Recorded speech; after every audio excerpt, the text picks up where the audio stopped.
This study is extremely important for anyone who wants to understand Revelation 17.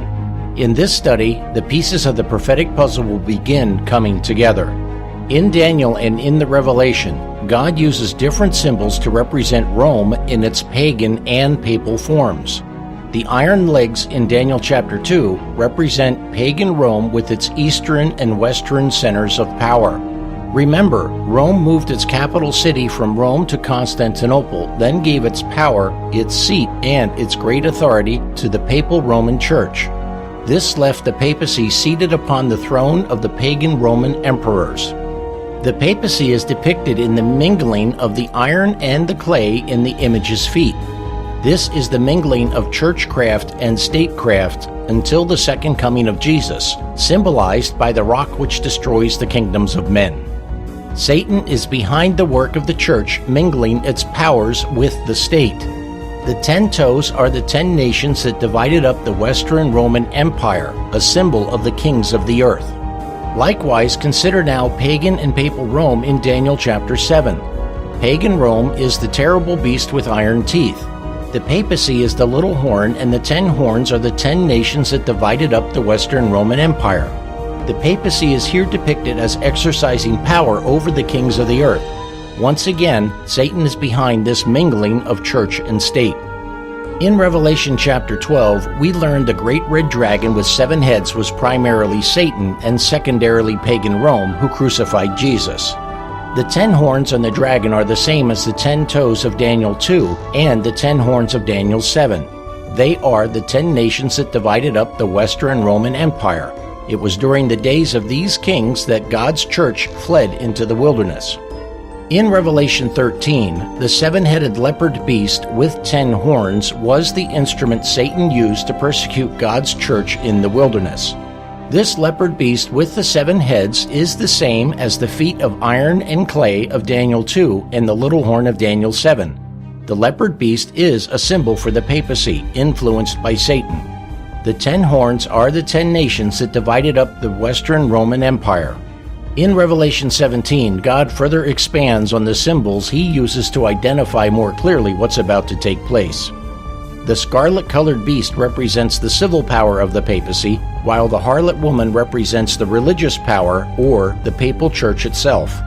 Once again, the 10 horns are the 10 nations that divided up the Western Roman Empire. These horns represent the kings of the earth whom the harlot woman has made drunk with the wine of her fornication.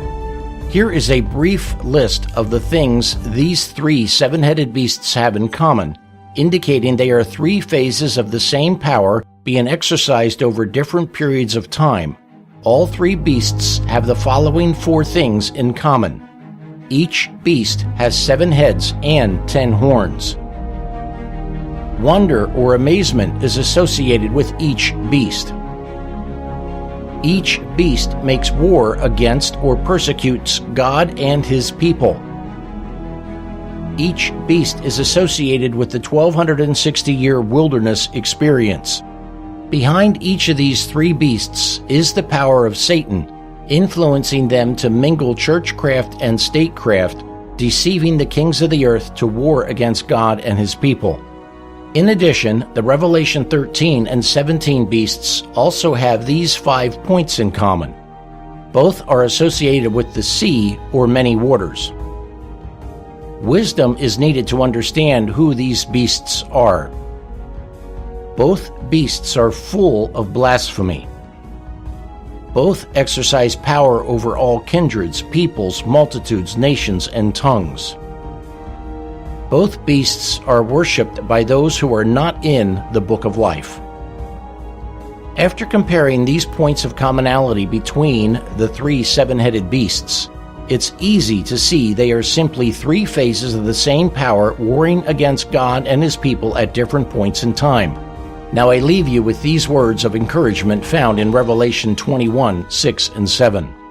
And he said unto me, It is done. I am Alpha and Omega, the beginning and the end. I will give unto him that is athirst of the fountain of the water of life freely. He that overcometh shall inherit all things, and I will be his God, and he shall be my son. To learn more, email stmedia.co gmail.com with your name and address for the free book, The Great Controversy Between Christ and Satan. Available within the continental United States while supplies last. Outside the continental U.S., we'll send you the book in PDF format. So please email us today with your name and address, and we'll send you this free book, The Great Controversy, Past, Present, and Future. That address again is stmedia.co@gmail.com. May God bless you as you seek to learn and follow His will for your life as found in the Holy Bible.